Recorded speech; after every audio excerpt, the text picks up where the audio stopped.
ఆంధ్రప్రదేశ్ ఎన్నికల రణరంగానికి కోడి పందాల బరికి తేడా లేదేమో అనిపిస్తోంది.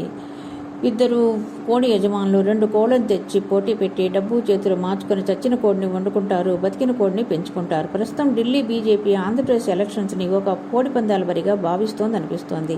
ఇటు జగన్కి పరోక్షంగా సహాయం చేస్తోంది. రుజువులు లేని కేసుల్లో కేజ్రీవాల్, సిసోడియాలు జైలుకు వెళతారు. రుజువులు సాక్ష్యాలతో కేసులున్న జగన్, అవినాష్లు యథేచ్ఛగా ఎలక్షన్స్లో పోటీ పడతారు. రాష్ట్రంలో లా అండ్ ఆర్డర్స్ గాలికొలిన డీజీపీ ప్రధాన కార్యదర్శులు అలాగే ఉంటారు. ఆంధ్రప్రదేశ్లో విచిత్ర వింత పరిస్థితి, అటు జగన్ని పరోక్షంగా నడిపించేది బీజేపీనే, ఇటు టీడీపీ జనసేనలతో పొత్తు బహిరంగంగా కుదుర్చుకునేది బీజేపీనే. అంటే అటు నేనే ఇటు నేనే, చచ్చిపోయిన కోడి మనదే, బతికిన కోడి మనదే. కోడి పందెం చూసి పందాలు కాచుకునే ప్రజలే పిచ్చోళ్ళు. అలాగే ఇలాంటి ఎలక్షన్స్ విధానంలో పాల్గొన్న 5 కోట్ల ఆంధ్రులే పిచ్చోళ్ళు. జగన్ కేసులను అడ్డం పెట్టుకుని లొంగ తీసుకొని నడుపుతున్నారు. చంద్రబాబుని అక్రమ కేసులతో మెడ మీద కత్తిపెట్టి నడిపిస్తున్నారు. కోయంబత్తూరులో లోకేష్ బీజేపీ తరఫున ప్రచారం చేయడం పెద్ద వింత. ఇక్కడే అర్థమవుతోంది ఏ లెవెల్లో టీడీపీని లొంగ తీసుకున్నారు.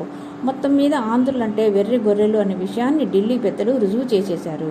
దేశవ్యాప్తంగా ఆంధ్రుల గౌరవం గంగలో కలిసింది. బ్యాంక్ ఆఫ్ బరోడా ఉంటుంది, బ్యాంక్ ఆఫ్ మహారాష్ట్ర ఉంటుంది. రిజర్వ్ బ్యాంకు అదే మహారాష్ట్ర రాజధాని బొంబాయిలో ఉంటుంది. కానీ తెలుగువాడి ఒకే ఒక్క ఆంధ్ర బ్యాంకు ఉండకూడదు. 10 ఏళ్లైనా ఆంధ్రప్రదేశ్లో రిజర్వ్ బ్యాంకు ఆఫీస్ కూడా ఉండదు.